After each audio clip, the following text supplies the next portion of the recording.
नमस्कार। Speaking for India पहले podcast की सफलता के बाद कलिंगर महिला अधिकार परियोजना लागू की।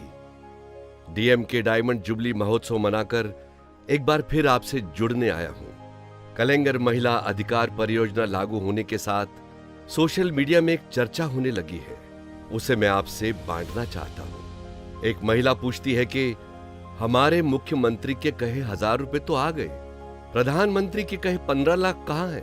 इसकी पूरे तमिलनाडु में चर्चा है। बीजेपी सरकार ने नए संसद भवन को बनवाकर उद्घाटन भी बड़े उल्लास से किया है।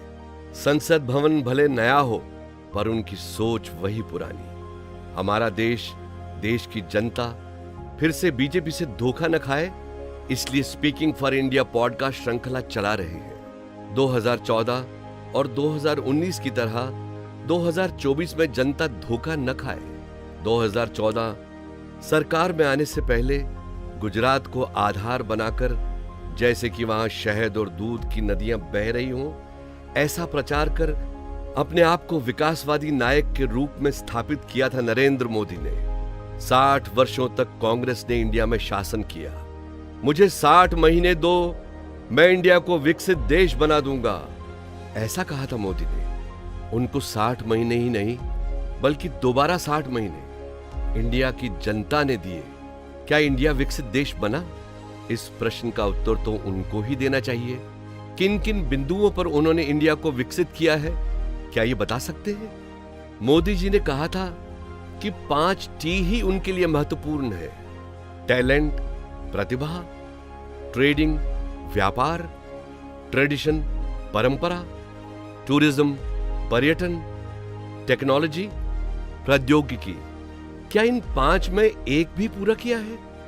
मेरे अनुसार 5 सी ही बीजेपी की सरकार में है: कम्युनलिज्म, सांप्रदायिकता, करप्शन, भ्रष्टाचार, कॉरपोरेट कैपिटलिज्म, पूंजीवाद, चीटिंग, धोखाधड़ी, कैरेक्टर असैसिनेशन, चरित्र की उन्मादी। इन 5 सी को धारण करने वाली ये सरकार है, ऐसा ही कह सकते हैं।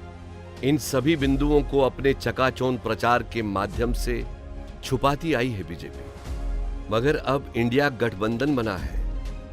इस इंडिया गठबंधन के नेतागण भाजपा के मुखौटे को तार तार कर रहे हैं। प्रधानमंत्री मोदी का दिखावा भी उजागर हो गया है।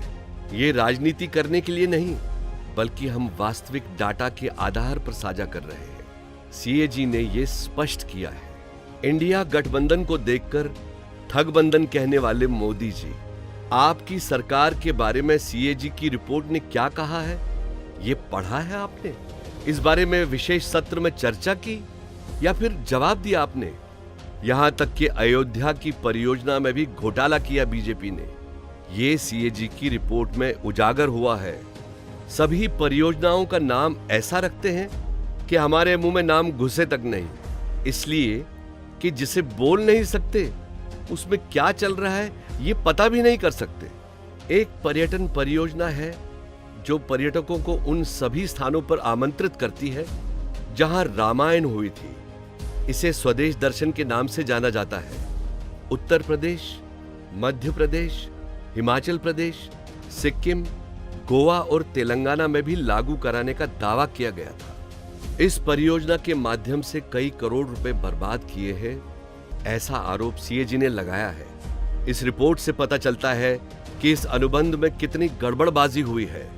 आगे सीएजी ने यह भी बताया है कि जो वादे बीजेपी सरकार ने किए हैं वो पूरे नहीं हो सकते। उदाहरण देते हुए सीएजी प्रतिनिधियों ने बताया, जैसे कि उड़ान परियोजना को बड़े स्तर पर लागू किया गया 2016 में, जिसका उद्देश्य गरीबों के लिए भी हवाई यात्रा सुलभ हो, इसलिए छोटे नगरों में भी हवाई अड्डे बनाने का प्रस्ताव रखा।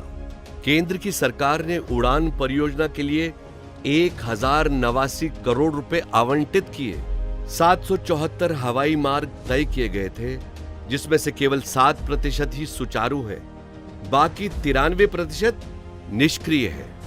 उदाहरण के लिए तमिलनाडु में सेलम, तंजावुर, रामनाड और वेल्लोर जैसे शहरों को उड़ान परियोजना में सम्मिलित किया था, पर हवाई कनेक्टिविटी केवल सालेम में ही हुई थी, वो भी अब नहीं है। सीएजी की रिपोर्ट बताती है कि 774 हवाई मार्ग में से 720 अभी भी निष्क्रिय हैं। अगली पंक्ति में सीएजी इंडियन रेलवे का ब्यौरा देते हुए बताती है कि इंडियन रेलवे का 2021-22 का खर्चा यदि 107 रुपए है तो मुनाफा केवल 100 रुपए है। इस प्रकार इंडियन रेलवे की आंतरिक स्थिति बहुत ही विचारणीय है। जैसा कि हम बार बार कहते आए हैं, बीजेपी ने प्रचार प्रसार से झूठा मुखौटा बनाया हुआ है। क्या आप जानते हैं प्रचार के लिए उन्होंने क्या क्या किया है? 2017 से 2021 में कई प्रकार की पेंशन परियोजनाओं के धन को बीजेपी ने निजी प्रचार में इस्तेमाल किया है। ये भी सीएजी द्वारा उजागर हुआ है। सबसे बड़ा घोटाला टोल प्लाजा में हुआ है। रोजाना सफर करने वाली जनता से इतनी बड़ी ठगी हुई है।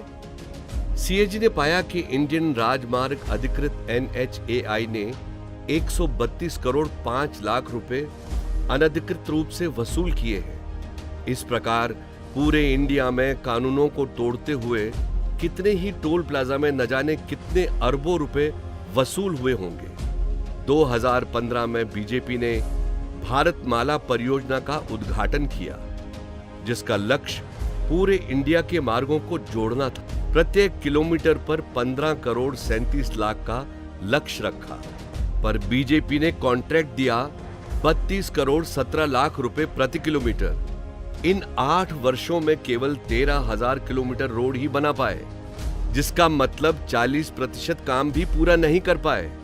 इसी तरह द्वारका एक्सप्रेसवे परियोजना और भारतमाला परियोजना में भी अनियमितताएं हुई हैं। परियोजना पर मूल रूप से अनुमानित लागत की तुलना में 1,278 करोड़ रुपए का अतिरिक्त खर्च आया है। स्वास्थ्य विभाग में हमने कलेंगर बीमा योजना तमिलनाडु में 2009 में शुरू की, जिसके 9 साल बाद प्राइम मिनिस्टर मोदी ने आयुष्मान भारत परियोजना के नाम से वही योजना 2018 में लागू की है। बीजेपी दावा करती है कि 5 लाख में पूरे परिवार को स्वास्थ्य योजना उन्होंने दी है, जो सच नहीं है। आयुष्मान भारत योजना के अंतर्गत उन लोगों का भी इलाज हो रहा है जो मर चुके हैं। एक ही मरीज को एक ही समय में कई अस्पतालों में परियोजना का लाभ लेते हुए दिखाया गया है। एक ही आधार कार्ड से कई लोगों को योजना के अंतर्गत लाभ लेते हुए दिखाया गया है। एक ही नंबर से कई लोगों का पंजीकरण होना और फोन नंबर के बिना भी पंजीकरण करते हुए हिसाब दिखाया गया है, जिससे पता चलता है कि घोटाला हुआ है। कितने लोग कितने ही करोड़ रुपए अलग अलग हिसाब करके बताएंगे तो सर चकरा जाएगा।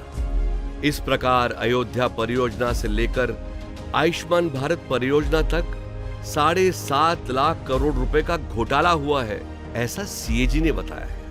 इन सभी घोटालों के बारे में अभी तक बीजेपी के मंत्रियों ने अथवा प्रधानमंत्री ने जवाब नहीं दिया है। वो जवाब दे भी नहीं सकते। इसी कारण जनता का ध्यान भटकाने के लिए ओछी राजनीति करते हैं।